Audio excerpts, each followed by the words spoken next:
हजारों की तादाद में जो लोग हैं सड़क के दोनों ही तरफ मौजूद। प्रधानमंत्री एक जीप में, खुली जीप में सवार और लोगों का अभिवादन स्वीकार करते हुए, और आगे आगे महिलाओं की टोली, महिलाओं की टीम और उनके पीछे प्रधानमंत्री नरेंद्र मोदी आप साथ में देख सकते हैं। सीएम और डिप्टी सीएम दोनों भी उनके साथ मौजूद। बहुत ही महत्वपूर्ण ये तस्वीरें महाराष्ट्र में, और खासकर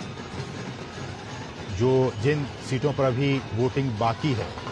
20 मई को 5वें चरण में जो बची हुई 13 सीटें हैं उन पर वोटिंग होनी है, और इस लिहाज से ये रोड शो काफी बहुत ज्यादा महत्वपूर्ण हो जाती है। आपकी जानकारी के लिए बता दें, ये मौका है आपकी समझ को और दुरुस्त करने का। जानकारी हम आपको ये दे दें कि महाराष्ट्र में कुल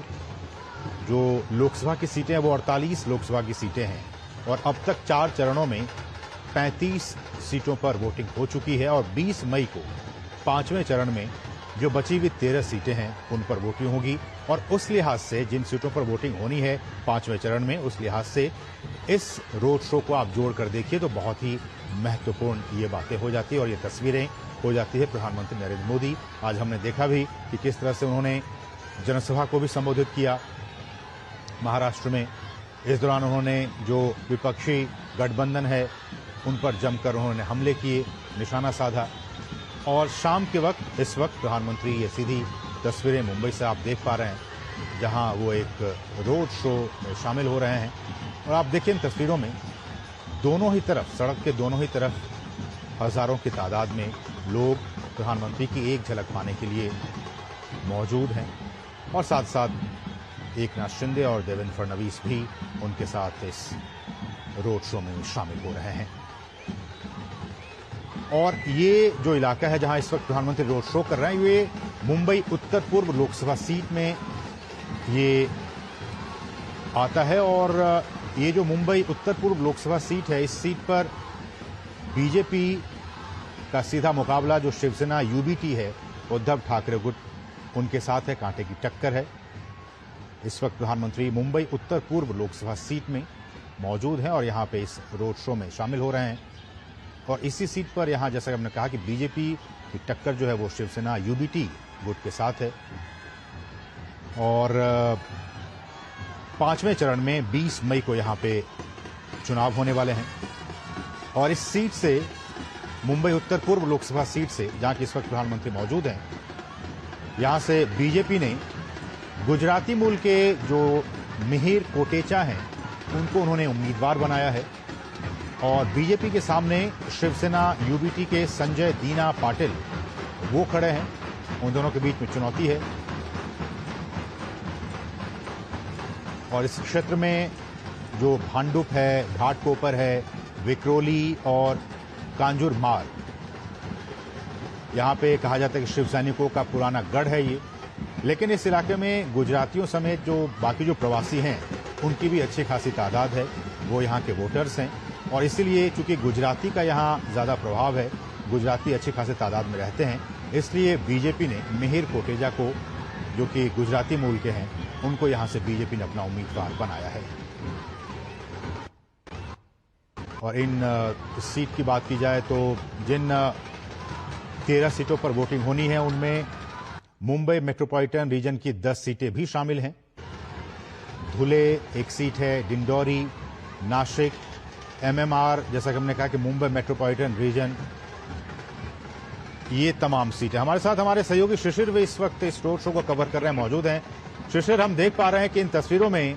प्रधानमंत्री नरेंद्र मोदी हाथ हिलाकर सबका अभिवादन स्वीकार करते हुए, आगे आगे महिलाओं की टोली, और सड़क के दोनों ही तरफ हजारों लाखों की तादाद में जो वोटर्स हैं, जो लोग हैं, वो मौजूद हैं पीएम की एक झलक पाने के लिए। कितना जोश और उत्साह आप वहां देख पा रहे हैं ग्राउंड जीरो से? बिल्कुल, देखिए, हालांकि इस वक्त भी बताना चाहूंगा कि प्रधानमंत्री की अमूमन किसी पब्लिक के तो हम सभी जानते हैं कि कितनी तादाद में लोग होते हैं, लेकिन उससे भी कई ज्यादा तादाद में लोग इस रोड शो के लिए हम रास्ते के दोनों तरफ देख रहे हैं।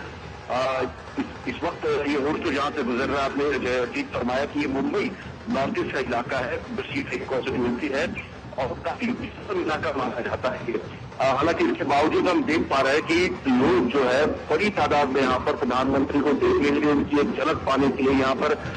कई घंटों से खड़े थे। हालांकि धूप काफी है ज्यादा मुंबई में इस वक्त अगर देखा जाए, लेकिन धूप की परवाह नहीं है और इसीलिए हर कोई आम हो, हर कोई खास हो, इस रोड शो पे अगर देख पाएंगे जिस प्रकार से विजुअल्स हम देख पा रहे हैं कि दोनों तरफ जो है बड़ी तादाद में लोग यहाँ पर मौजूद है। प्रधानमंत्री उसका उनका दोगुना कर रहे हैं। हालांकि इस सीट का अगर हम मुआयना करें तो ये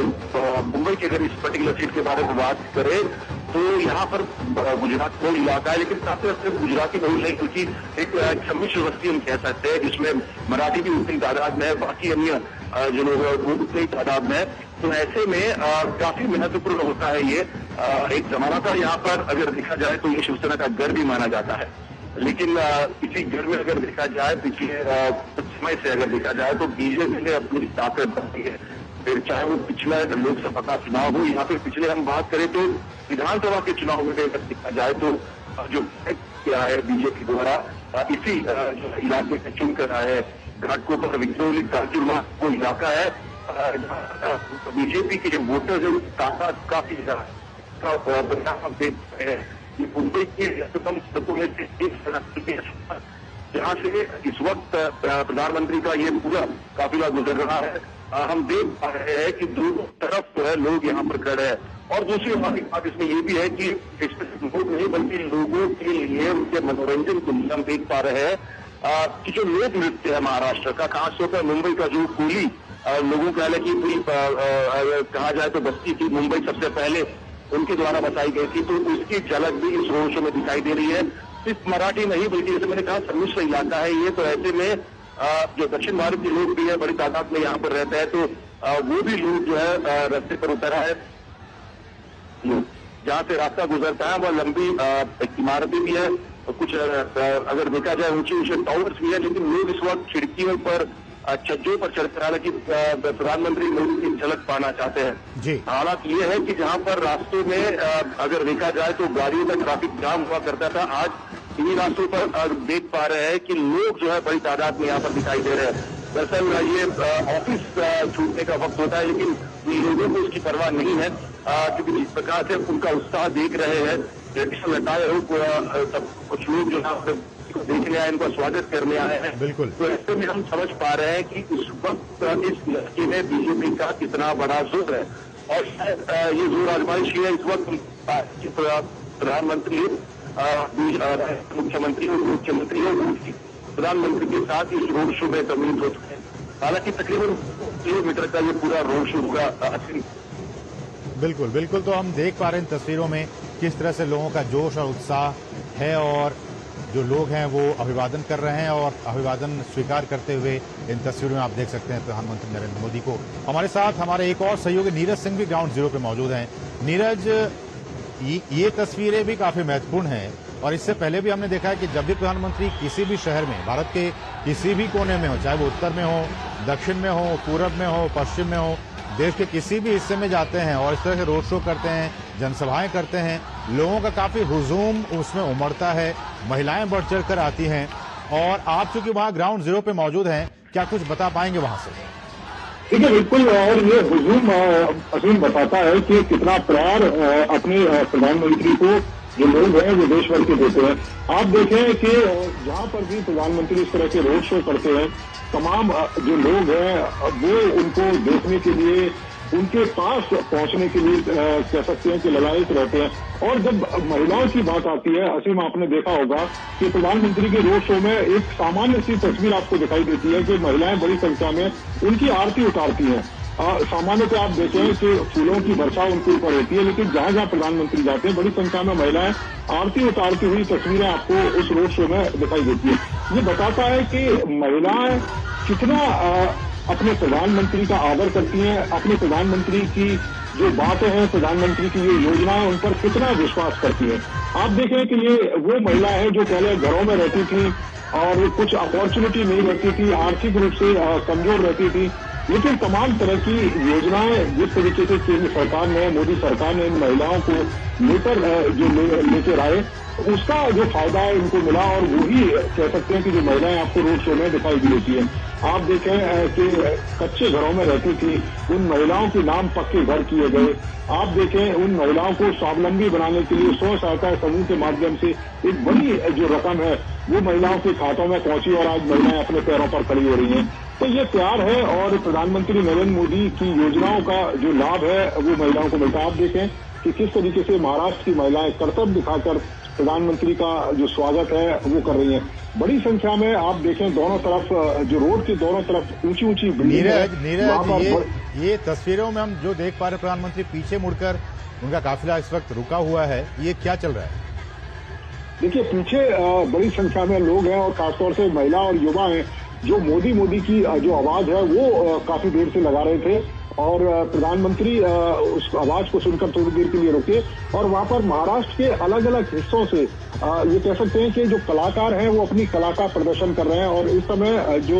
उप मुख्यमंत्री हैं देवेंद्र फडणवीस उनको बता रहे हैं कि किस तरीके से जो महिलाएं हैं, इसके अलावा जो युवा जो लोग अलग अलग जगह से आए हैं जो अपनी कला का प्रदर्शन कर रहे हैं, उस कला के बारे में प्रधानमंत्री नरेंद्र मोदी को बता रहे हैं। और आप देखें कि महिलाएं किस तरीके से नृत्य कर रही हैं, प्रधानमंत्री के आगे महिलाएं बड़ी संख्या में चल रही हैं और वो नृत्य करके एक तरीके से उत्सव की तरह सेलिब्रेट कर रही हैं इस रोड शो को। तो ये तमाम जो तस्वीरें हैं वो बताती हैं कि किस तरीके से प्रधानमंत्री को लेकर और यहाँ के जो लोग हैं वो किस तरीके से जो उत्साह है उनको ये दिखाई दे रहा है। और दूसरे ये काफिला जब रुका हुआ है तो प्रधानमंत्री कुछ जो टीवी के जो पत्रकार हैं उनको साक्षात्कार भी इस रोड शो के दौरान दे रहे हैं और अपनी तमाम योजनाएं, किस तरीके की रणनीति है, किस तरीके से वो कैंपेन कर रहे हैं, कौन कौन से इश्यूज हैं, इन पर उन पत्रकारों से बातचीत है प्रधानमंत्री रोड शो के दौरान वो भी कर रहे हैं। तो आप देखें कि ये जो तस्वीरें हैं और इस समय मुख्यमंत्री महाराष्ट्र, उप मुख्यमंत्री महाराष्ट्र प्रधानमंत्री के साथ रोड शो में उस गाड़ी पर सवार हैं। आप देखें कमल का फूल एक जो बच्चा है उसके द्वारा दिखाया जा रहा है और इसके साथ साथ कई सारी आपने तस्वीरें भी देखी होंगी प्रधानमंत्री के रोड शो के अलावा। जब प्रधानमंत्री रैलियों को संबोधित करते हैं तो प्रधानमंत्री की तस्वीर को लेकर, उनकी माता की तस्वीर को लेकर बड़ी संख्या में लोग आते हैं और प्रधानमंत्री निराश भी नहीं करते हैं और यही कारण है कि प्रधानमंत्री के प्रति जो प्यार है वो महाराष्ट्र के लोगों के द्वारा यहाँ पर आपको दिखाई दे रहा है। बिल्कुल। और नीरज, जैसा कि आपने बताया कि वहां पे किस तरह से महिलाएं अच्छी खासी तादाद में हैं और आपने जिक्र किया कि किस तरह से महिलाओं के लिए जो बीते 10 वर्षों में केंद्र सरकार की तरफ से योजनाएं चलाई गई हैं उनका कितना फायदा हुआ है उन महिलाओं को, और इसलिए आप देखें अच्छी खासी तादाद में वहां पे महिलाएं मौजूद हैं। और इन तस्वीरों में सड़क के दोनों ही तरफ नीरज हम युवाओं को भी देख पा रहे हैं, इसलिए कि 10 वर्षों में केंद्र सरकार ने युवाओं के लिए भी, चाहे वो जो उनके कौशल विकास की बात हो, उनके रोजगार की बात हो, इन तमाम क्षेत्रों में स्टार्टअप्स की बात हो, इन तमाम क्षेत्रों में सरकार ने युवाओं के लिए भी खासा काम किया है। इसलिए इन तस्वीरों में हम देख पा रहे हैं कि अच्छी खासी तादाद में युवाओं भी मौजूद हैं, उसमें लड़के लड़कियां सब हैं। ठीक है, बिल्कुल काम किया है और आप देखें कि जिस तरीके से मोदी सरकार लगातार काम कर रही है हर वर्ग को लेकर, आप सिर्फ युवाओं तक ही ना सीमित रहे, आप महिलाओं को देखें, युवाओं को, किसानों को, इसके अलावा जो मध्यम वर्ग के लोग हैं, तमाम जो पिछड़े समुदाय के लोग हैं उनके लिए जिस तरह की योजना है। आप देखें ये युवा जो पहले तमाम नौकरियां या कह सकते हैं कि अपॉर्चुनिटी के लिए एक तरीके से महरूम रहता था और प्रधानमंत्री नरेंद्र मोदी की तमाम योजनाएं हैं उसका लाभ इस युवा को मिल रहा है। स्टार्टअप के माध्यम से, इनोवेशंस के माध्यम से ये लोग अपने लिए रोजगार तो पैदा कर ही रहे हैं बल्कि दूसरे लोगों को भी रोजगार दे रहे हैं, दूसरे लोगों को भी जो सक्षम है वो बना रहे हैं। आप देखें कि आज मुंबई एक सुरक्षित सिटी के तौर पर जाना जाता है और जब सिटी सुरक्षित रहेगी तो निश्चित तौर पर कारोबार भी वहां पर बेहतर होगा, रोजगार और रोजी रोटी के जो धंधे हैं वो भी ज्यादा सक्षम तरीके से चलेंगे। यही कारण है कि आप देखें कि युवाओं को बड़े संख्या में रोजगार दिए गए, उनके लिए स्टार्टअप, मुद्रा जो लोन है वो शुरू किए गए। बहुत सारे जो गरीब लोग हैं जो जिनकी इच्छाएं होती हैं कारोबार करने, जिनकी इच्छाएं होती है कुछ काम धंधा खोलने की, लेकिन आर्थिक रूप से उतने सक्षम नहीं होते हैं, लेकिन आप देखें कि मुद्रा योजना के तहत उन लोगों को बिना गारंटी के ऋण मिलता है और वो अपने लिए रोजगार पैदा कर सकते हैं और दूसरे लोगों को उस रोजगार से जोड़ भी सकते हैं। यही कारण है कि युवाओं का प्रधानमंत्री के प्रति एक विशेष कह सकते हैं कि जो लगाव है वो रहता है। और दूसरा, प्रधानमंत्री को देखें कि जिस तरीके से प्रधानमंत्री जो कह सकते हैं कि पीपुल टू पीपुल कनेक्ट करते हैं, तमाम अपनी योजनाओं का जिक्र वो रैलियों में करते हैं। एक नीरज जो इस वक्त मैं देख रहा हूं तस्वीरों में, बहुत अच्छा मैसेज सकल हिंदू समाज घाटकोपर की तरफ से कि मेरी चौखट पे चल के आज मेरे प्रधान आए हैं, बजाओ ढोल स्वागत के कि देश के प्राण आए हैं। इस तरह के जो बहुत ही दिल को छू लेने वाले जो संदेश हैं वो भी वहां पे 400 साल का सपना आपने किया अपना, इस तरह के जो मैसेज हैं वो वहां पे जो युवा हैं और उसमें भगवान राम की जो तस्वीरें वो लगी हुई हैं। तो इस तरह से एक जोश और उत्साह है कि खुद प्रधान उनके बीच आए हैं और 400 साल 500 साल का जो सपना है वो पूरा हुआ। इस तरह के प्लेकार्ड भी वहां पे लोग दिखा रहे हैं। देखिए, बिल्कुल दिखा रहे हैं और ऐसे तमाम तरह के प्लेकार्ड आपको मिलेंगे और ये बताता है कि लोग किस बेसब्री से राम मंदिर का इंतजार कर रहे थे, किस बेसब्री से रामलला का इंतजार कर रहे थे कि वो अपने घर में पहुंचे। और ये एक सपना ही था और किसी ने उम्मीद भी नहीं करी थी कि इतना जो भव्य है वो राम मंदिर बनेगा। और यही कारण है कि लोग अपनी जो खुशी है उसको प्रकट कर रहे हैं प्ले कार्ड के माध्यम से। और जिस तरीके से आप देखें कि प्रधान सेवक के तौर पर प्रधानमंत्री कार्य करते हैं, उसको लेकर भी लोगों का ये मानना है कि आप एक सिर्फ मैं एक आकलन आपके सामने रखूंगा कि आप देखें कि विपक्ष के जो तमाम लोग हैं, अगर हम राहुल गांधी की भी बात करें, आप अगर देखिए कि राहुल गांधी ने अब तक चुनाव के दौरान कितनी रैलियां या रोड शो की है, आप प्रधानमंत्री से उनकी तुलना करिए। इस एज में भी प्रधानमंत्री राहुल गांधी से जस्ट डबल उन्होंने चुनावी सभाएं की हैं, रोड शो किए। तो ये आपने बताता है अपने आप में कि कितनी एनर्जी के साथ प्रधानमंत्री देश के लोगों के लिए काम कर रहे हैं। प्रधानमंत्री 24 घंटे देश के लोगों के लिए सोचते हैं, उनके लिए कैसे बेहतर हो सकता है, इस देश को हम कैसे विकसित देश के रूप में बना सकते हैं। 2047 तक उन्होंने ये लक्ष्य रखा है और उसके लिए दिन रात काम करने की जरूरत है। प्रधानमंत्री कहते हैं कि मैं लगातार काम कर रहा हूं, लेकिन मेरे साथ जो जुड़े लोग हैं, मेरे देश के लोग हैं, वो भी लगातार अगर काम करेंगे तो इस देश को विकसित होने से कोई रोक नहीं सकता। और यही कारण है कि आप देखें कि इतना लगाव प्रधानमंत्री को इस रोड शो में। और ये सिर्फ यही नहीं, देश के अलग अलग हिस्सों में जब प्रधानमंत्री पहुंचते हैं तो इस तरह का जो प्यार है, इस तरह का जो प्रेम है, वो प्रधानमंत्री के ये सड़कों पर उमड़ता आपको दिखाई देता है। बिल्कुल नीरज, हमारे साथ बने रहिए। हम एक बार फिर से रुक करेंगे शिशिर का। शिशिर, आज इस रोड शो से पहले जब पीएम डिंडोरी में थे और वहां जब एक चुनावी जनसभा को संबोधित कर रहे थे तो उन्होंने साफ तौर पर ये कहा, और उन्होंने जो उद्धव ठाकरे हैं उनकी जो शिवसेना है, इससे पहले भी वो कई बार संबोधित कर चुके हैं, इस वर्ड का यूज कर चुके हैं, एक बार फिर से उन्होंने आज यूज किया। उन्होंने उनकी शिवसेना को नकली शिवसेना कहा और कहा कि 4 जून के बाद नकली शिवसेना और नकली एनसीपी का कांग्रेस में विलय होना पक्का है। क्या कुछ इसके राजनीतिक मायने, अगले चरण में चुनाव होने वाले हैं, इसका कितना बेनिफिट बीजेपी को मिलेगा? बिल्कुल, देखिए, हालांकि इसका अगर हम कारण देखें तो 2019 में जिस प्रकार से उद्धव ठाकरे और बीजेपी एक गठबंधन में थे, महायुति में थे, साथ ही साथ एनडीए का हिस्सा भी थे, तो ऐसे में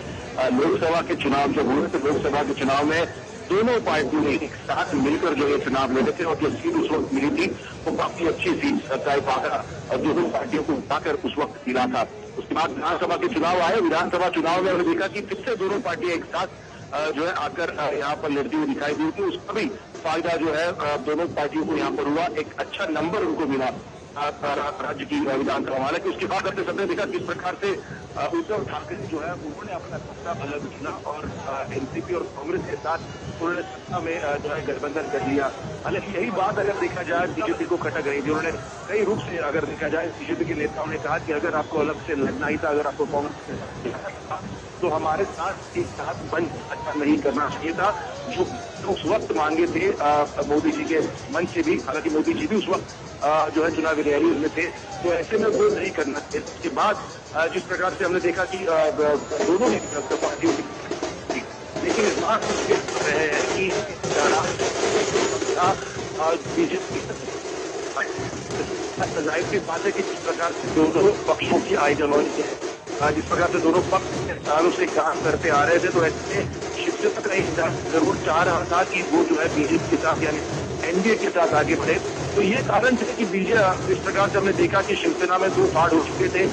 एक जो कि एकनाथ शिंदे, हालांकि हमने देखा कि उन्होंने कहा कि हम विचारों के साथ आगे बढ़ते थे,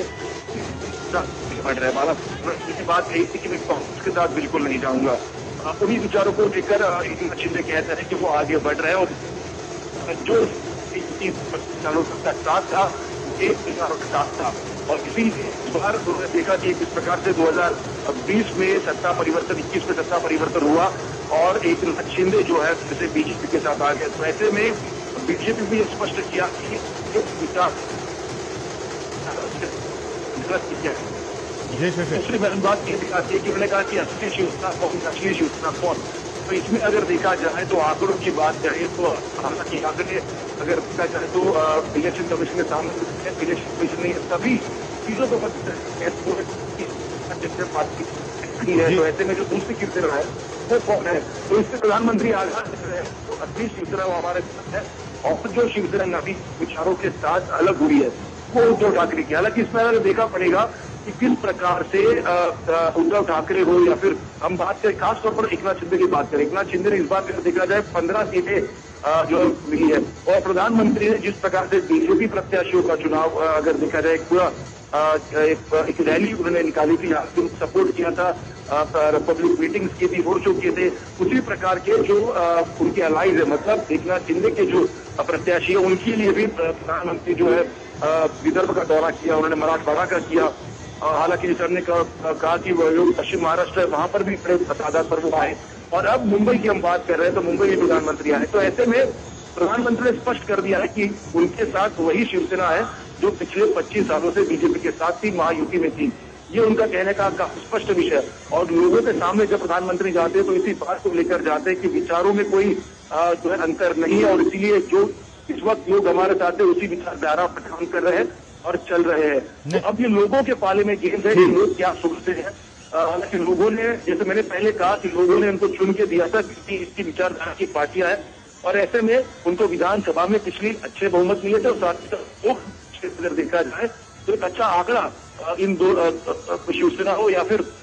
बीजेपी उन दोनों को मिला था। तो ऐसे में लोगों ने उस वक्त भी चुन के दिया था और इसीलिए अमूमन प्रधानमंत्री शायद इस बात को जानते हैं कि अगर शिवसेना उनके साथ रही तो उसका फायदा भी जो है गठबंधन सरकार को होगा। इस प्रकार से सीटों का गणित जुटाना है, उसमें अगर देखा जाए तो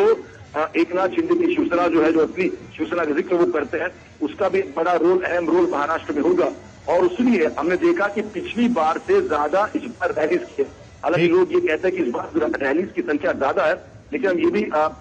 बताना चाहेंगे जिस प्रकार से प्रधानमंत्री कहते हैं कि मेहनत वो काम के द्वारा करते हैं, लेकिन जो काम करते हैं वो लोगों तक पहुंचाने के लिए, उनको बताने के लिए भी ज्यादा मेहनत करनी पड़ती है। इस बार हम वो भी देख पा रहे हैं जिस प्रकार से ताबड़तोड़ रैलियां पूरे महाराष्ट्र में हुई है। तो जो काम हुआ है प्रधानमंत्री कह रहे हैं उन काम को लोगों तक ले जाने की जरूरत है। और हालांकि जब भी प्रधानमंत्री बीजेपी कार्यकर्ताओं से बात करते हैं किसी भी मीटिंग में देखा जाए तो उनका यही जो होता है, काम तो पूरा है वो लोगों तक पहुंचता है। इलेक्शन करता है लोगों तक पहुंचने का, उनको समझाने का भी किस प्रकार से कार्य हुआ है। तो इसमें दो चीजें काफी महत्वपूर्ण होगी। शिवसेना इस वक्त जिस प्रकार से उन्होंने शिवसेना ये लोगों के सामने रखने के लिए इतिहास क्या था और इस वक्त उनके पास जो है वो कौन है जो लोगों को बताने के लिए रणनीति किया है। जी ठीक है, हम इसी बात को आगे बढ़ाएंगे। हमारे साथ हमारे जो सलाहकार संपादक विनोद मिश्र जी हैं वो भी इस वक्त हमारे साथ इस चर्चा में जुड़ चुके हैं। विनोद जी, आपका बहुत बहुत स्वागत है। और विनोद जी, ये आपसे जानना चाहेंगे जिस बात का जिक्र शिशिर कर रहे थे, क्योंकि सत्ता पक्ष जो है महाविकास अघाड़ी, उनकी बातें कुछ और है, जो विपक्ष में चाहे वो एनसीपी के जो शरद पवार गुट है वो या फिर उद्धव ठाकरे का जो शिवसेना है वो विपक्ष ऐसा कह रहा है और एक नैरेटिव बनाने की कोशिश ये की जा रही है कि जिस तरह से टूट हुआ, चाहे वो शिवसेना की बात हो या फिर एनसीपी की बात हो, इस चुनाव में इन दोनों पार्टियों की तरफ से एक सहानुभूति वोट की बात की जा रही है और कहा जा रहा है कि लोग काफी नाराज हैं और इसलिए जो एक सहानुभूति वाली जो वोट है वो ट्रांसफर हो जाएगा उद्धव ठाकरे की शिवसेना को और शरद पवार के एनसीपी को। आपकी प्रतिक्रिया इसमें?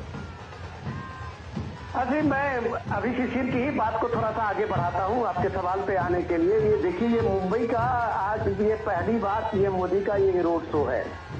और जब ये मुंबई का पीएम मोदी का ये रोड शो आप कहते हैं तो ये भी आपको हमें समझना पड़ेगा कि मुंबई का जो अभी तक का एक राजनीतिक परिदृश्य जो भी था वो भी बदलने वाला है। तो आप कह सकते हैं एक कुल मिला के कि ये एक ऐतिहासिक रोड शो है जी। और जब ऐतिहासिक रोड शो आप कहते हैं तो उस समय में जब आप कहते हैं कि एनसीपी में जिस तरह से टूट हुई है, शिवसेना में इस बार इतनी बड़ी टूट हुई है, तो इस दोनों पार्टी के बीच में एग्जिस्टेंस के लिए इस बार एक बड़ी लड़ाई है, जो आप कह सकते हैं कि उनका एक लिटमस टेस्ट है कि वो जनता के बीच में कितने पॉपुलर है, वो उसका एक बड़ा टेस्ट इसमें होने वाला है। सबसे खास बात यह है कि जब शिशिर बता रहे थे उसी बात को मैं आगे बढ़ाता हूं कि 2019 में आप देखिए जब ये शिवसेना और बीजेपी के दोनों साथ मिलकर चुनाव लड़ी थी उस समय में, और बीजेपी 2014 से लेके लगातार मुंबई में खास करके महाराष्ट्र में नंबर 1 की पार्टी बनी हुई है। और इस नंबर 1 की पार्टी में आप देखिए कि बीजेपी को पिछली बार भी लोकसभा के चुनाव में कई सीट, जहां तक मुझे याद है लगभग 23 सीटें बीजेपी को मिली थी, 18 सीटें शिवसेना को मिली थी। नवनीत राणा जो वो इंडिपेंडेंट कैंडिडेट थी वो भी बीजेपी के सपोर्टर थी।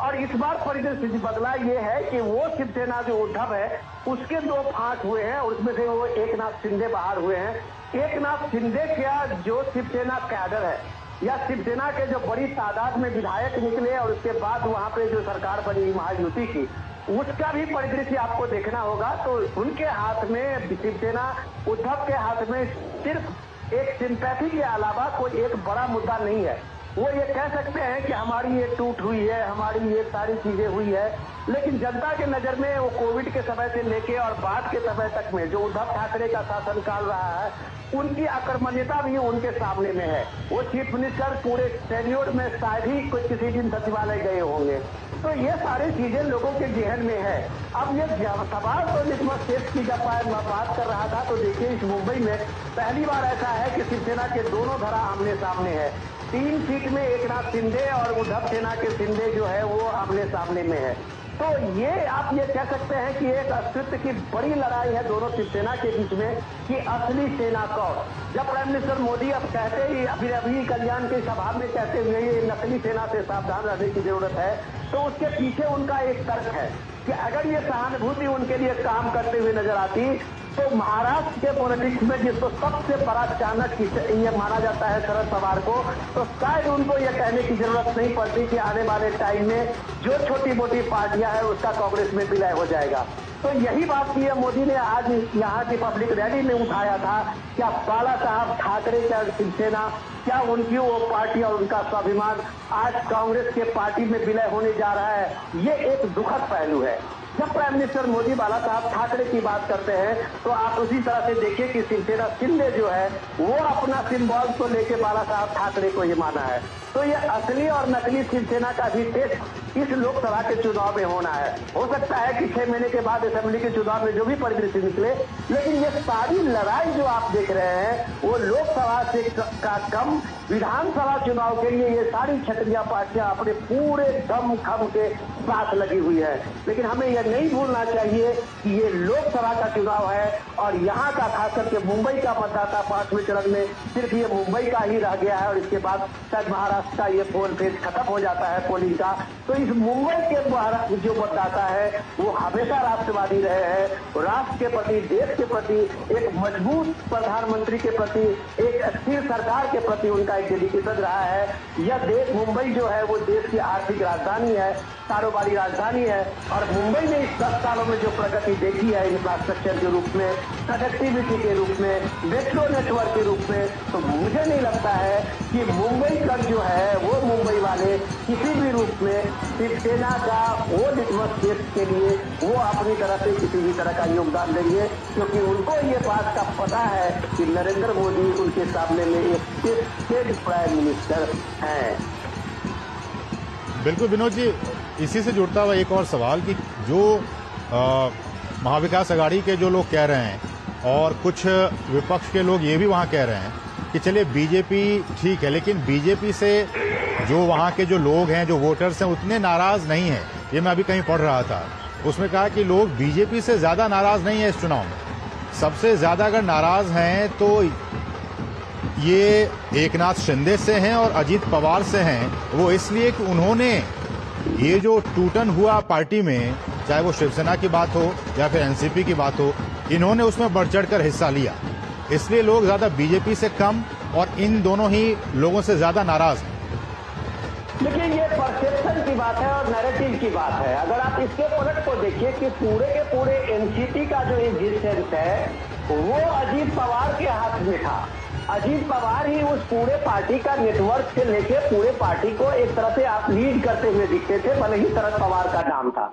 शरद पवार पिछले आप कम से कम 5-10 सालों से देखिए कि वो गुगली ही के लिए मशहूर रहे हैं, कि उनको पता है कि गुगली कब कहां पे फेंकना है। बाकी जो अजीत दा, उसका नाम अजीत दादा जो बोलते हैं लोग, तो आप ये देखिए कि मुंबई के अगर ऐसा नहीं होता उनके साथ जबरदस्त समर्थन, तो ये सारे के विधायक उनके साथ नहीं चले जाते। अगर ऐसा जन समर्थन उनके साथ नहीं होता तो फिर अजीत पवार को जो इंपॉर्टेंस मिला है एनडीए गठबंधन में या महायुति सरकार में, वो नहीं मिलती, क्योंकि वो उनका एक कैडर बेस्ड पार्टी है और जिन इलाकों में उनका प्रभुत्व है उन इलाकों में अजीत पवार के नाम से ही शिवसेना को लोग जानते थे कि पब्लिक के सामने में अजीत पवार होते थे। उसी तरह से आप एकनाथ शिंदे को देखिए कि एकनाथ शिंदे एक मामूली कार्यकर्ता, एक ऑटो चालक मुंबई का, शिवसेना का वो एक कार्यकर्ता के रूप में अगर वो इतना मुकाम हासिल किया है तो लोग शिवसेना के उस कार्यकर्ता को ज्यादा जानते हैं उद्धव के रूप में, एक बड़े नेता के रूप में,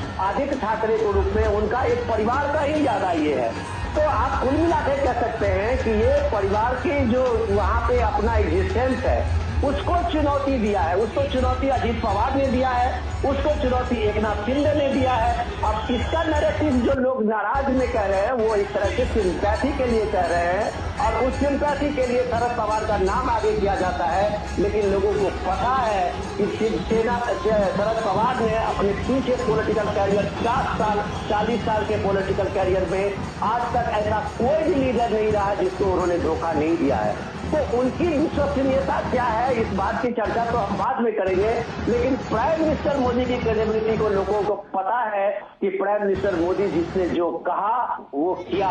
आज अगर वहां अगर राम मंदिर का भव्य प्राण प्रतिष्ठा की बात आप कहें तो लोगों में मुंबई में खास करके शिवसेना में बीजेपी से ज्यादा राम मंदिर के लिए था, एक मुखर सपोर्ट था और उस बात को लेकर शिवसेना सबसे बड़े आगे आए थे और उसका क्रेडिट भी बाला साहब लेते हुए दिखते थे। आज अगर उस उद्धव से नाम है मुंबई के आप राम मंदिर से आप दूरी बनाते हैं, आप एक नया फ्रेम करते हैं सेकुलरिज्म का, तो शायद उनके कैडर, उनके वोटर को ये कहीं डाइजेस्ट नहीं होता होगा, क्योंकि बाला साहब का जो एक अपना आदर्श रहा है, विचारधारा रहा है, उस बात को अगर एकनाथ शिंदे आगे बढ़ा रहे हैं तो शायद यह बात कहने में बेईमानी होगी कि ये एकनाथ शिंदे से नाराजगी है और उद्धव के लिए लोगों का एक बड़ी आप कह सकते हैं कि सद्भावना है या एक लहर है, उस चीज का मैं कहीं नहीं देख पा रहा हूँ। और इसलिए विनोद जी, आज प्रधानमंत्री की वो बातें मुझे याद आ रही हैं। आज ही जब वो महाराष्ट्र में थे और चुनावी जनसभा को संबोधित कर रहे थे डिंडोरी में, तो उन्होंने कहा भी कि बाला साहब ठाकरे ने ये कहा था जब वो जीवित थे, उन्होंने कहा था कि जिस दिन शिवसेना कांग्रेस की राह पर चलने लगेगी उस दिन उनकी शिवसेना का अंत हो जाएगा। तो जिस तरह से प्रधानमंत्री ने कहा बाला साहब ठाकरे के हवाले से, और हम आप समझ सकते हैं कि इस वक्त महाराष्ट्र की पॉलिटिक्स में क्या कुछ हो रहा है। ऐसे में हम एक बार फिर से रुख करेंगे, हमारे सहयोगी नीरज सिंह ग्राउंड जीरो पे मौजूद है, मुंबई में इस रोड शो को वो कवर कर रहे हैं। नीरज, क्या कुछ आप बताना चाहेंगे, क्योंकि हम देख पा रहे हैं तस्वीरों में जो जोश और उत्साह है वो लगातार कायम है, ढोल नगाड़ों के साथ प्रधानमंत्री के आवभगत में लोग लगे हुए हैं। देखिए बिल्कुल, और मैं विनोद जी की बात को थोड़ा सा और आगे बढ़ाऊंगा कि आप देखें कि जो शिवसेना की जो स्थिति है और जो एनसीपी की स्थिति है, अगर ऐसी में आप देखें कि जो अजीत पवार जिस तरीके से एनसीपी को आगे लेके जा रहे थे, आप देखें कि शरद पवार ने जब उत्तराधिकार चुनने की बात आई तो उन्होंने अजीत पवार को आगे नहीं किया, उन्होंने अपनी पुत्री को आगे किया। इसी तरीके से आप देखें कि शिवसेना में उद्धव ठाकरे अगर चाहते तो एकनाथ शिंदे को आगे कर सकते थे, पार्टी के बड़े नेता थे, लेकिन उन्होंने एकनाथ शिंदे को आगे ना करके अपना जो पुत्र है उस मोह में पार्टी को लेके गए। और यही कारण है कि आज महाराष्ट्र के अंदर आपको एनसीपी और जो शिवसेना है उसकी जो स्थिति है वो देखने को मिल रही है। निश्चित तौर पर आप देख रहे हैं कि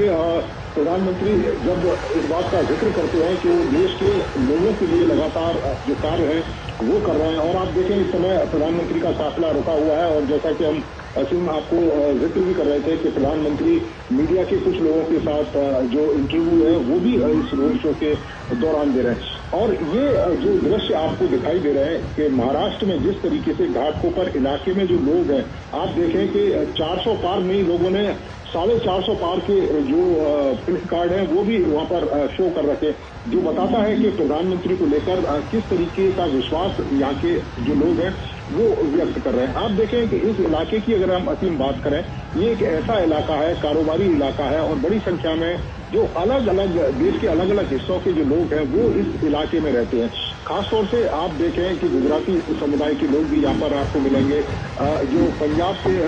कुछ समुदाय के जो लोग हैं वो यहाँ पर मिलेंगे, साउथ इंडिया से भी यहाँ पर जो लोग हैं बड़ी संख्या में रहते हैं। तो आपको एक तरीके की एक मिनी इंडिया की जो झलक है वो घाटकोपर इलाके में दिखाई दे रही है। और ये जो दृश्य आप देख रहे हैं कि जिस तरीके से विहंगम दृश्य है, दोनों ही तरफ लाखों की संख्या में जो लोग हैं प्रधानमंत्री का जो स्वागत करने के लिए सड़कों पर उमड़े हैं, ये बताता है कि पूरे देश का एक मिनी इंडिया यहाँ पर उतरा हुआ है। और ये मिनी इंडिया अपने प्रधानमंत्री को किस तरीके से चाहता है, ये मिनी इंडिया अपने प्रधानमंत्री की गारंटी पर किस तरीके से विश्वास व्यक्त करता है। आप देखें कि केवल एक वर्ग की बात नहीं है, आप देखें किसानों को लेकर जिस तरीके से किसान सम्मान निधि, क्योंकि बड़ी संख्या में जो विदर्भ के जो किसान हैं वो मौजूद है, इसके अलावा महाराष्ट्र के अलग अलग हिस्सों में किसान हैं। 6,000 रुपए की एक मुश्त जो कह सकते हैं कि जो रकम है वो एक साल के अंदर किसानों के खातों में जाती है। उसी तरीके से राज्य सरकार भी किसानों को पैसा देती है। दोनों जो डबल इंजन जब मिलता है तो उनकी जो आय है वो भी दुगनी होती है। आप देखें आज 12,000 रुपए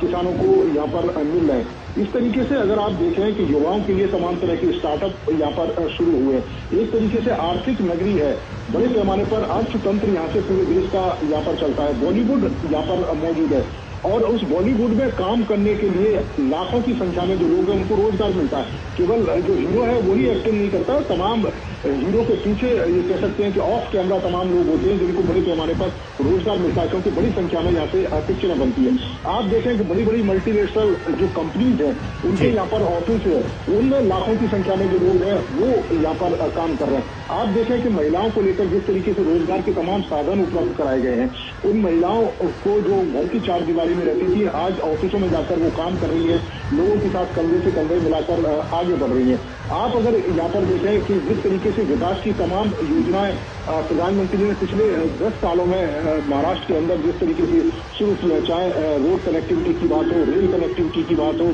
और मुंबई जो कहते थे कि एक तरीके से जाम की नगरी कही जाती थी एक समय में, आज उस जाम की स्थिति में सुधार हुआ है, क्योंकि बड़ी पैमाने पर सड़कें भी बनी है, फ्लाईओवर भी बने हैं, अंडरपास बने हैं, कनेक्टिविटी को बढ़ावा दिया गया है। और यही इस विकास की बात प्रधानमंत्री कहते हैं कि जब चहुमुखी विकास होगा तो भारत तेजी के साथ विकसित होगा। और यही कारण है कि आप देखें कि प्रधानमंत्री की इस विकास की गारंटी में महाराष्ट्र के लोग उनका साथ देते हुए इस रोड शो में नजर आ रहे हैं। बिल्कुल, तो विकास का कार्य बीते वर्षों में हुआ है और इस बात का जिक्र हमारे सहयोगी नीरज सिंह कर रहे हैं। विनोद जी, मैं आपके पास आना चाहूंगा और एक छोटी सी जानकारी हम अपने दर्शकों को ये दे दें कि इस साल के आखिर तक महाराष्ट्र में विधानसभा के चुनाव भी होने वाले हैं और 2019 में जब पिछला चुनाव हुआ था विधानसभा का, उसके बाद से वहां के पॉलिटिक्स में, वहां की राजनीति में एक बड़ा बदलाव आया है। विधानसभा चुनाव के ठीक बाद बीजेपी और शिवसेना का गठबंधन जो है वो टूट गया था और शिवसेना कांग्रेस और एनसीपी के साथ चली गई थी। लेकिन उसके बाद 2022 में शिवसेना के भी दो टुकड़े हो गए और जो एनसीपी थी वो 2023 में टूट गई, जैसा कि हम जिक्र कर रहे थे अभी। शिवसेना का जो शिंदे गुट है और एनसीपी का अजित पवार गुट वो बीजेपी के साथ चला गया, जो कि इस वक्त महायुति का हिस्सा है। और वहीं महाराष्ट्र में इसका मतलब कि सीधा मुकाबला इस बार के चुनाव में, लोकसभा चुनाव में या फिर आने वाले विधानसभा चुनाव में, जो महायुति है बनाम महाविकास अघाड़ी के बीच है इस बार का चुनाव। और इसमें शरद पवार की एनसीपी और उद्धव गुट का जो वो है और कांग्रेस पार्टी एक साथ है। ऐसे में विनोद जी, मेरा सवाल ये कि चूंकि प्रधानमंत्री को इस वक्त हम देख पा रहे हैं, बीजेपी ने बहुत अच्छा खासा स्टेक लगाया है इस बार के लोकसभा चुनाव में, 48 सीटें हैं महाराष्ट्र में। ऐसे में जो बीजेपी ने और प्रधानमंत्री मोदी ने जो नारा दिया है कि इस बार 400 पार का नारा, इस 400 पार के नारे में उत्तर प्रदेश में 80 सीटें हैं लोकसभा की, उसके बाद से महाराष्ट्र एक बहुत ही महत्वपूर्ण स्थान रखता है। तो ये जो तमाम सारी चीजें हैं, महायुति बनाम महाविकास आघाड़ी, इन दोनों के बनाम महाविकास आघाड़ी बनाम महायुति, इसमें इस 400 पार के नारे को साकार करने के लिए बीजेपी कितना महत्वपूर्ण और कितना जोर लगा रही है? अजीम, सबसे पहले हमें ये जानने की जरूरत है कि इस बार का जो चुनाव है पूरे देश में, महाराष्ट्र को आप उसके साथ ले सकते हैं, मोदी बनाम ऑल का है। उसमें महायुति, महाविकास आघाड़ी, ये सारी चीजें पीछे छूट जाती है। यही सिचुएशन मुंबई में भी है, यही सिचुएशन महाराष्ट्र के अलग डिस्ट्रिक्ट में भी है। ये मोदी बनाम ऑल का चुनाव है। अब उसमें रीजनल के स्तर पे महायुति कितना मजबूत है या महाविकास आघाड़ी कितने मजबूत है, वो मजबूती की टेस्ट तो उनको असेंबली के इलेक्शन में होगा।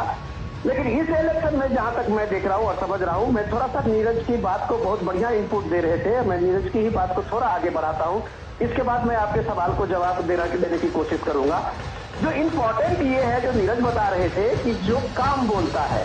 और जब ये काम बोलता है तब आप देखते हैं ये लोगों के भीड़, मुंबई जैसे आर्थिक नगरी है, ये देश के कारोबारी राजधानी है, वहां अगर लोग इतने लाखों की तादाद में लोग सड़क के दोनों किनारे खड़े होके अगर पीएम के अभिवादन के लिए खड़े हैं, तो आप कह सकते हैं कि ये मुंबई के लोग अपनी कृतज्ञता जाहिर कर रहे हैं पीएम मोदी का।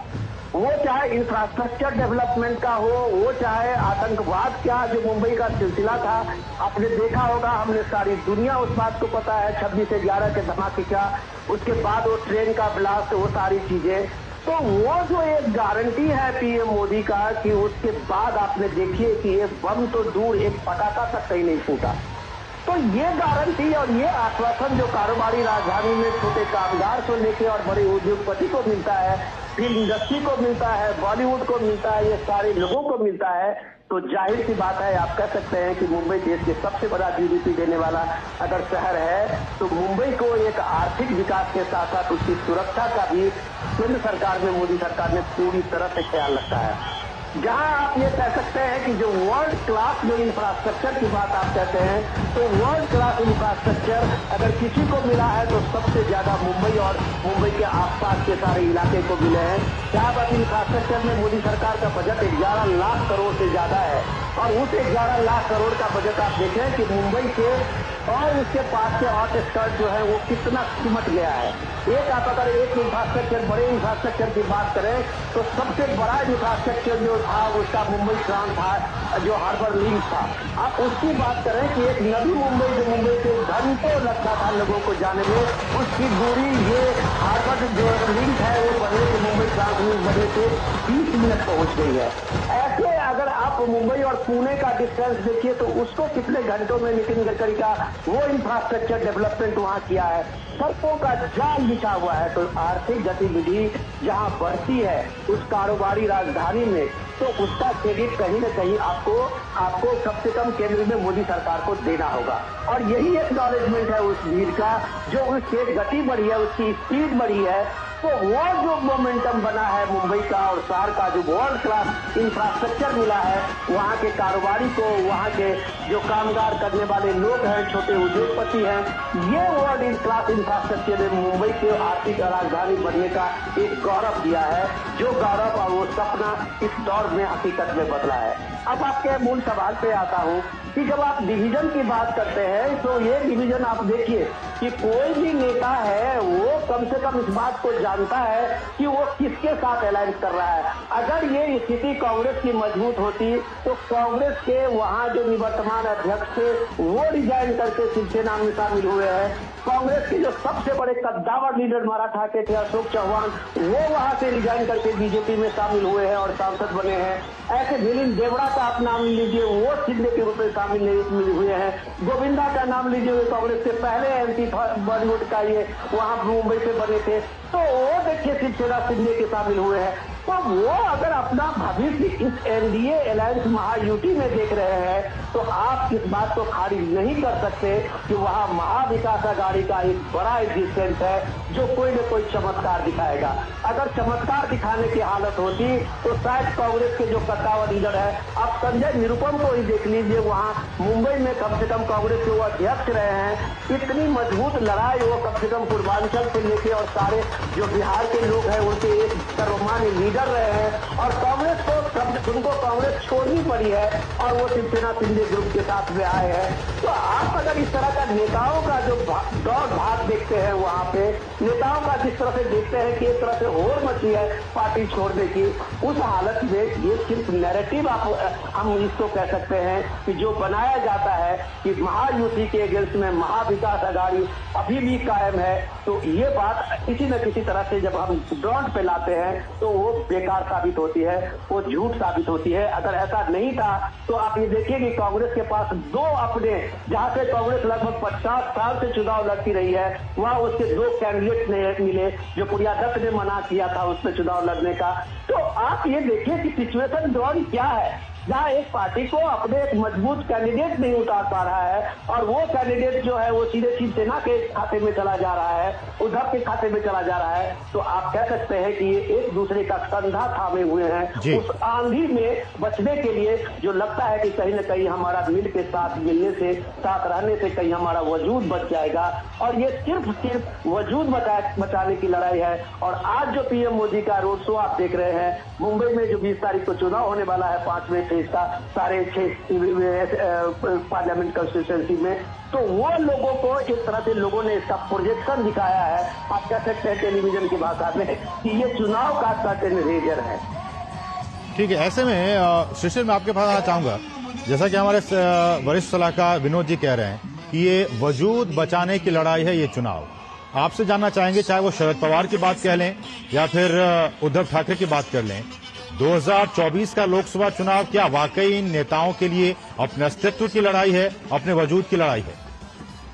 बिल्कुल, देखिए इस वक्त चाहे वो शरद पवार खेमा हो या फिर उद्धव ठाकरे खेमा हो, पुरजोर प्रयास कर रहा है कि किस प्रकार से जो है फिर से सत्ता में एक बार आ जाए, किस प्रकार से ज्यादा सीटें पाई जाए। और इसलिए हम अमूमन देख पा रहे हैं, फिर जुबानी जंग भी हम देख पा रहे हैं, किस प्रकार से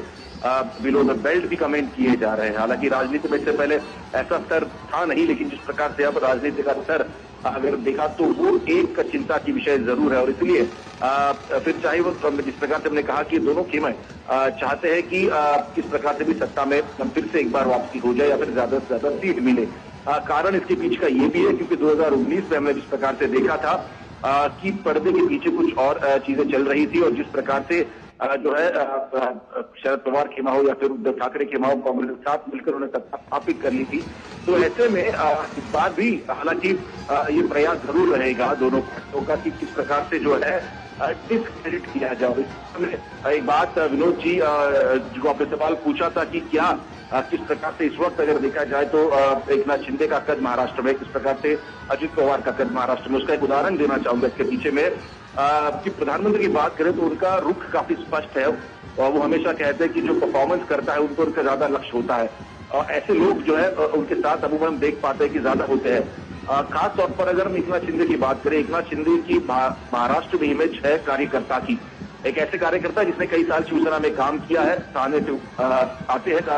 नाथ शिंदे, लेकिन उसके बावजूद देखा जाए तो कई मंत्री, हालांकि वो भी स्वयं कैबिनेट मंत्री थे महाराष्ट्र की सरकार में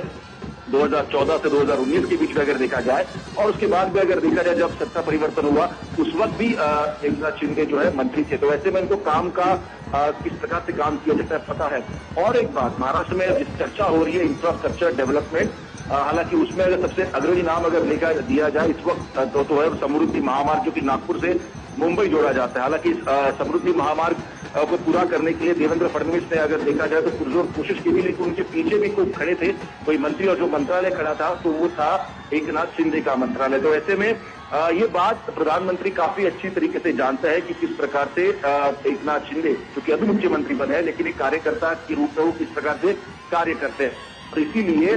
जब शिशिर मेरा सवाल भी यही विनोद जी से था कि जिन सीटों पर भाजपा ने अपने सहयोगी पार्टी को, चाहे वो एक नाथ शिंदे की पार्टी हो या फिर अजित पवार की पार्टी को, अपने सहयोगियों को जिन सीटों से मैदान में उतारा है,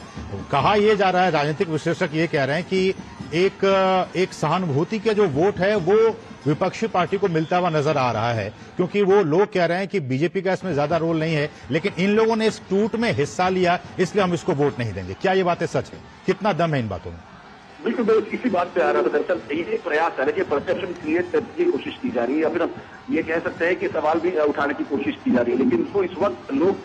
बीजेपी के साथ है, वो लोग कौन है वो भी देखना काफी जरूरी है। उन्होंने इसके पहले क्या कार्य किया है वो भी देखना जरूरी है। सहानुभूति अब जो अगर देखा जाए तो अपने स्तर पर है, लेकिन at the end of the day लोगों को रिजल्ट जो है वो चाहिए होता है। रिजल्ट ओरिएंटेड काम क्या इन दोनों नेताओं ने किए, तो जाहिर सी बात है अगर पिछला उनका कार्य का अगर हम देखें जिस प्रकार से कार्य किए तो उसमें रिजल्ट दिखता है। तो ये सबसे प्रमुख पहली बात है। दूसरी बात, लोग और साथ साथ जो पार्टी के कार्यकर्ता है वो किसके साथ है, अगर वो भी अगर देखा जाए तो उस पैमाने पर इस वक्त अगर देखा जाए तो ज्यादा से ज्यादा लोग जो है एकनाथ शिंदे के साथ है, ज्यादा से ज्यादा लोग अजित पवार के साथ है। अच्छा, उसके पीछे का कारण भी अगर देखें वो लोग क्यों उनके साथ है, तो जैसे मैंने पहले कहा कि कार्य जिस प्रकार से किया जाता है पार्टी में, जो उनका कद है, जब एकनाथ शिंदे शिवसेना में थे, जाहिर सी बात है एक कैबिनेट मंत्री का उनका दर्जा था, लेकिन उसके बावजूद हम देख पा रहे थे कि कई लोग उनसे मिलने आ रहे थे, जो खुद जो कैबिनेट मंत्री थे वो भी उनसे मिलने आ रहे थे, कामों से। वही लहजा अगर देखा जाए अजित पवार का भी है, उनका भी काम करने का तरीका अमूमन उस तरह से अगर देखा जाए तो सेम ही है। तो ये दोनों की जो मान सकती है तो उसके पीछे कारण है। आपके दोनों लोग इस वक्त अगर देखा जाए बीजेपी के साथ जुड़े हैं, तो इसका असर क्या होगा ये धरातल पर अगर देखा जाए तो जनता तो तय करेगी, लेकिन हमने अगर इसके पीछे की पूरी अगर देख ली तो इसका उत्तर जो है वो काफी सहज होगा देने के लिए, लेकिन फिर भी इसका जवाब जो है जनता 4 तारीख को दे ही देगी। ये प्रमुख मुद्दा उसमें रहा है। दूसरी और एक बात इसमें ये भी है कि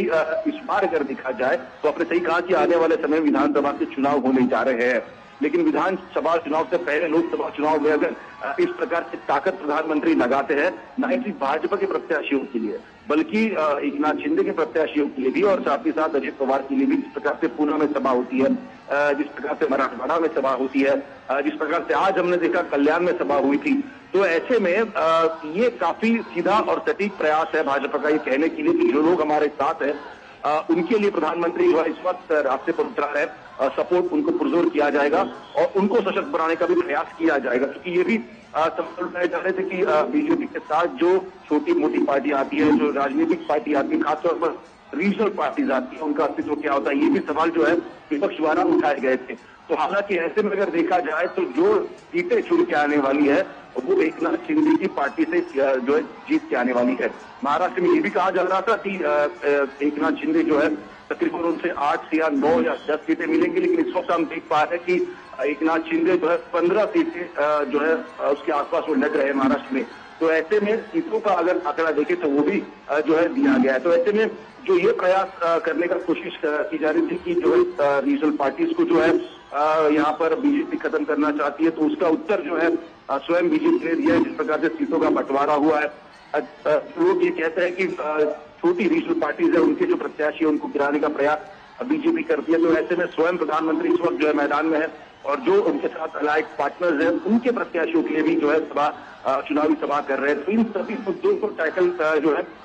बीजेपी से इस प्रकार से किया जाए। जो मुद्दे विपक्ष द्वारा उठाए जा रहे हैं, जैसे मैंने कहा ये कुछ मुद्दे थे जो कि सामने आ रहे थे, विपक्ष बार बार उसको उठा रहा था, तो उसका प्रयास भी जो है प्रधानमंत्री द्वारा हालांकि इस प्रकार के जो रैलीज है, जो कार्य वो किए जो कर रहे हैं उससे सामने आ रहा है। अब आगे वाले समय में अगर देखा जाए तो किस प्रकार से विधानसभा चुनाव का गणित होगा, काफी जटिल इस वक्त अगर स्थिति महाराष्ट्र में है, और खासतौर पर 2019 की बात हो चुकी है, क्योंकि जिस प्रकार से 2 फाड़ हुए हैं,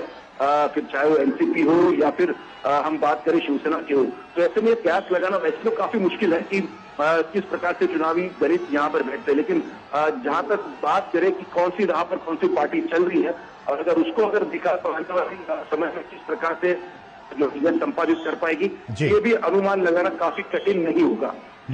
शिशिर, बहुत ही महत्वपूर्ण बात आप कह रहे हैं, और जैसा कि हमने कहा भी कि जो सत्तारूढ़ महायुति गठबंधन है 48 में से 45 सीटें जीतने का लक्ष्य रखा है, और इन 45 सीटों का जीतने का जो लक्ष्य रखा है इसके लिए प्रधानमंत्री खुद चुनावी मैदान में उतरे हुए हैं, और तमाम उनके साथ जो एनसीपी की बात हो या फिर शिवसेना की बात हो, तमाम लोग उनके साथ हैं, ताकि जो एक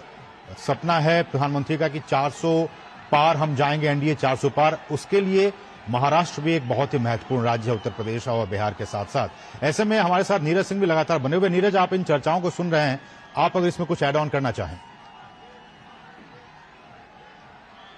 नीरज, आप हमारे साथ बने हुए हैं? आवाज आ रही है आपको? जी जी जी, बताएं। मैं वही कह रहा हूँ कि विनोद जी जिस आर्थिक नगरी की बात कर रहे थे और जिस तरह के डेवलपमेंट की बात जो हमारे संवाददाता शिशिर हैं वो कर रहे हैं, मैं आपको बता दूं कि महाराष्ट्र सरकार ने आने वाले 5 सालों में 1 ट्रिलियन इकोनॉमी का लक्ष्य रखा है और ये लक्ष्य बताता है कि जब आप देखें कि हम 5 ट्रिलियन इकोनॉमी की जब बात प्रधानमंत्री करते हैं कि किस तरीके से आने वाले समय में भारत को $5 ट्रिलियन की अर्थव्यवस्था बनाना है और उसमें से $1 ट्रिलियन की अर्थव्यवस्था का जिक्र महाराष्ट्र सरकार करती है कि आने वाले 5 सालों में करेंगे। और आप देखें कि उसके लिए जो बड़े पैमाने पर जो प्रोजेक्ट के जो प्रस्ताव हैं वो भी सामने आए हैं, जिसमें ट्रांसपोर्ट और इंफ्रास्ट्रक्चर की तमाम परियोजना है उसको पूरा किया जाना बाकी है। आप देखें कि जिस तेजी के साथ महाराष्ट्र विकास के राह पर आगे चल रहा है उसका जो फायदा है वो आने वाले समय में जो महाराष्ट्र के लोग हैं या देश के अलग अलग हिस्से से महाराष्ट्र में जो लोग काम कर रहे हैं उनको आने वाले समय में मिलेगा। और यही कारण है कि जो डबल इंजन की जो बात लगातार प्रधानमंत्री करते हैं कि अगर 2 राज्य सरकार और केंद्र सरकार मिलकर अगर लगातार काम करेंगे तो उसका सबसे ज्यादा जो लाभ है वो आम लोगों तक ही पहुंचेगा। चाहे आयुष्मान योजना की बात हो, चाहे गरीब लोगों को घर देने की बात हो, गरीब लोगों के लिए रोजगार के लिए तमाम साधनों को उपलब्ध करवाने की बात हो। आप देखें कि आज भी हमारी जो राष्ट्रीय जीडीपी है उसमें 10% का योगदान महाराष्ट्र से ही मिलता है। सबसे ज्यादा जो राजस्व है वो जनरेट करता है महाराष्ट्र। तो ये बताता है कि महाराष्ट्र के अंदर कितनी क्षमताएं हैं और इस क्षमताओं को अगर इसी तेजी के साथ काम में ढाला गया तो इसका लाभ न केवल महाराष्ट्र के लोगों को मिलेगा बल्कि पूरे देश को उसका लाभ मिलेगा, क्योंकि देश के तमाम हिस्सों से अलग अलग जो लोग हैं वो महाराष्ट्र के अंदर रहते हैं। तो यही कारण है कि इस अर्थ नगरी को, जिसे माया नगरी भी कहते हैं, अर्थ नगरी भी कहते हैं, विकास के पथ पर तेजी से आगे ले जाने की जरूरत है। और पिछले कुछ समय में जिस तरह की रुकावटें आई, जिस तरह की अड़चनें आई, चाहे महाराष्ट्र की राजनीति एक अलग दिशा में चली, केंद्र और राज्य सरकार में जो टकराव है वो भी देखने को मिला, लेकिन अब वो टकराव देखने को नहीं मिल रहा है। वो विकास की योजनाएं तेजी के साथ आगे बढ़ रही हैं, उसका जो लाभ है वो महाराष्ट्र के लोगों को मिल भी रहा है और वो जो लाभ महाराष्ट्र के लोगों को मिल रहा है वो इस समय प्रधानमंत्री के साथ सड़कों पर आपको दिखाई भी दे रहे हैं। क्योंकि ये आप समझें कि ये एक ऐसी नगरी है जो 24 घंटे चलती है। यहाँ पर लोगों के लिए 5 मिनट का समय नहीं होता किसी दूसरे को देने के लिए। ये इस तरह की नगरी है, लेकिन उसके बावजूद भी कई घंटों से यहाँ लोग इंतजार कर रहे हैं प्रधानमंत्री का। ये बताता है कि महाराष्ट्र के लोग प्रधानमंत्री की गारंटी, प्रधानमंत्री की योजनाएं और प्रधानमंत्री जो विकसित भारत के लक्ष्य को लेकर आगे चल रहे हैं, चाहे हमारे सांस्कृतिक मूल्यों की सुरक्षा की बात हो, चाहे हमारी धरोहरों की सुरक्षा की बात हो, उनको सम्मान देने की बात हो, उसी सम्मान के साथ ये महाराष्ट्र के लोग खड़े हुए हैं, जो बताता है कि ये नगरी पूरी तरीके से प्रधानमंत्री नरेंद्र मोदी को समर्पित होती दिखाई दे रही है रोडों पर। और यही वजह है कि प्रधानमंत्री भी आप देखें कि जहां जहां जाते हैं उनका सबसे ज्यादा फोकस यही रहता है कि गरीब कल्याण पर काम किया जाए, महिलाओं के विकास की बात की जाए। आप पूरी कैंपेन को देखें कि प्रधानमंत्री ने जिस तरीके से तमाम योजनाओं का जिक्र किया, सचिन भी बता रहा था कि बिलो द बेल्ट जाकर एक दूसरे के ऊपर जो आरोप है वो लगाए जा रहे हैं। और मुझे लगता है कि राजनीति में जो लोग वोट डालने के लिए मतदान केंद्रों पर जाते हैं असीम, वो सिर्फ यही चाहते हैं कि उनके भले के लिए काम हो, उनके विकास के लिए काम हो, उनके जिले के लिए काम हो, उनके राज्य के लिए काम हो। वो इस तरह के जो भाषणबाजी है या ये कहें कि इस तरह के आरोप प्रत्यारोप को सुनना नहीं पसंद करते। यही कारण है कि प्रधानमंत्री विकास के मार्ग को जिस तरीके से आगे लेके जाना चाहते हैं वही लोग दिखाई भी दे रहे हैं, क्योंकि वो भी लोग चाहते हैं कि अगर उनके घरों में सुख शांति रहेगी, उसके जिले में सुख शांति रहेगी, राज्य में सुख शांति रहेगी, तो उसका लाभ उसके परिवार को भी मिलेगा, राज्य को भी मिलेगा, जिले को भी मिलेगा। और विकास के जिन लक्ष्यों को लेकर पार्टी आगे चल रही है, विकास के जिन लक्ष्यों को आम आदमी चाहता है, वो लक्ष्य भी पूरे होंगे। और यही कारण है कि प्रधानमंत्री लगातार विकसित भारत की बात करते हैं। बिल्कुल नीरज, आपने बिल्कुल सही कहा। और बीते 10 वर्षों में भारतीय राजनीति की जो दिशा और दशा बदली है, जिसमें कि केंद्र बिंदु में विकास को लाकर रख दिया गया है। ये 10 साल पहले की स्थितियां नहीं हुआ करती थी, कुछ और ही मुद्दे हुआ करते थे, लेकिन बीते 10 वर्षों में प्रधानमंत्री नरेंद्र मोदी ने, उनके विजन ने विकास को, डेवलपमेंट को राजनीति के केंद्र में लाकर रख दिया। और अब इसी विकास के बूते अब तमाम जो पार्टियां हैं, विरोधी पार्टियां हैं, उनके सामने अब ये समस्या है कि अब देखिए, अब मैं राज्यों की बात करूं तो देखिए, आप राज्य में जो डेवलपमेंट के जो इंडेक्स हैं,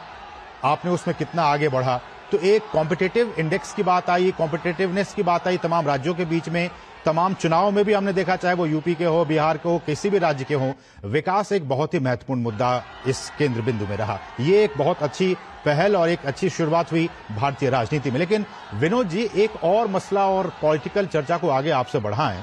तो हम जानते हैं कि महाराष्ट्र में मराठा जो एक समुदाय है काफी मुखर है, काफी प्रखर रहा है चुनाव में, चाहे वो लोकसभा की बात हो या फिर विधानसभा चुनाव की बात हो। 28% जो मराठा वोट बैंक है वो महाराष्ट्र में है और बीते कुछ समय से हम देख रहे हैं कि मराठाओं के आरक्षण को लेकर बहुत सारी चर्चाएं हुई, बहुत सारी बातें हुई, बहुत सारी चीजें महाराष्ट्र में घटित हुई। आपसे हम जानना चाहेंगे कि इस बार के लोकसभा चुनाव में महाराष्ट्र में मराठा आरक्षण कितना बड़ा मुद्दा है और इस पर जो महायुति की जो सरकार, जो गठबंधन है, उसका क्या स्टैंड है? मैं इसी बात को आगे बढ़ाते हुए थोड़ा सा जो नीरज ने भी बताया है उसमें कुछ वैल्यू एडिशन करता हूँ। बढ़िया नीरज टॉपिक को इनपुट आपको दे रहे थे जी। सबसे पहले तो ये देखिए कि मैं तो अभिभूत हूँ कि मुंबई जैसे महानगर में और इस तरह की जो रोड शो तो मैंने अपनी जिंदगी में कभी नहीं देखी थी। इतनी भीड़ और इतने सारे लोगों में, उन लोगों में उल्लास और वो उत्सुकता जो प्राइम मिनिस्टर का एक एक अभिवादन लेने और देने के लिए किस तरह से आकुल है। अपने अपने हाथों में मोबाइल फोन लिए एक एक पल को अपने उस तस्वीर को उतार लेने और उसको साक्षी बनने के तैयार इस लाखों की भीड़ को जब आप देखते हैं तो आपको लगता है कि प्राइम मिनिस्टर मोदी ने इस 10 साल में यही कमाया है। आज अगर आप देखते हैं इस रोड शो के जरिए तब हमको ये एहसास होता है कि प्राइम मिनिस्टर मोदी चाहे उत्तर हो, दक्षिण हो, पूरब हो, पश्चिम हो, अगर वो जननायक हैं तो सच में इस देश के लोगों के लाखों करोड़ों लोगों के वो दिल के सबसे पॉपुलर लीडर, सबसे लोकप्रिय लीडर है और इसलिए वो जननायक है। ये रोड शो ही उनको एक जननायक का वो एक खिताब देता है जब आप वो हाथ लहराते हुए हजारों लाखों की भीड़ को आप देखते हुए कि प्राइम मिनिस्टर के काफिले को किस तरह से स्वागत करते हुए आगे बढ़ते हुए प्राइम मिनिस्टर का वो काफिला और हाथ लहराते हुए मोबाइल फोन को सब ऑन किए हुए और एक एक तस्वीर को अपने साझा करते हुए अपने तस्वीर को यादगार बनाने के लिए लोग किस तरह से आकुल है। तो आप कह सकते हैं कि उसमें एक चीज याद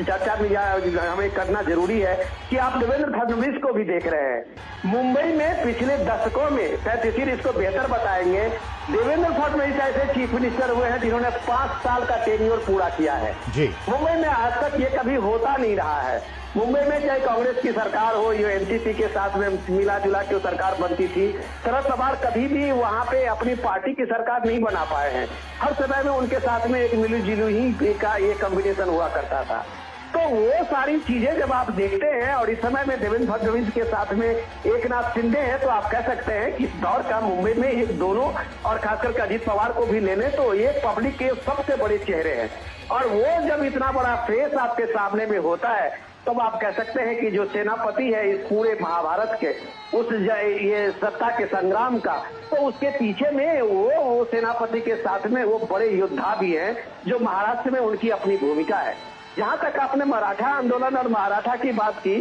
तो मैं आपके सामने में जस्ट एक एग्जाम्पल दूंगा कि ये बारामती का चुनाव आपने पिछले फेज में देखा होगा। जिस बारामती चुनाव को लेकर बारामती का पूरा इलाका जो मराठा का एक बेल्ट और मजबूत बेल्ट कहा जाता है, जिसके शरद पवार एक अघोषित लीडर माने जाते हैं, वो पूरे के पूरे अपने बेटी को जिताने के लिए और बेटी के राजनीति को सर्वाइव में पहुंचाने के लिए उनका पूरा जोर इस पे लगा हुआ था और उसी को चैलेंज करते हुए कि मराठा का लीडर आज कौन है, तो अजीत पवार और शरद पवार में ये संग्राम मचा हुआ था। संग्राम अजीत पवार ने अपने पत्नी को वहां पे,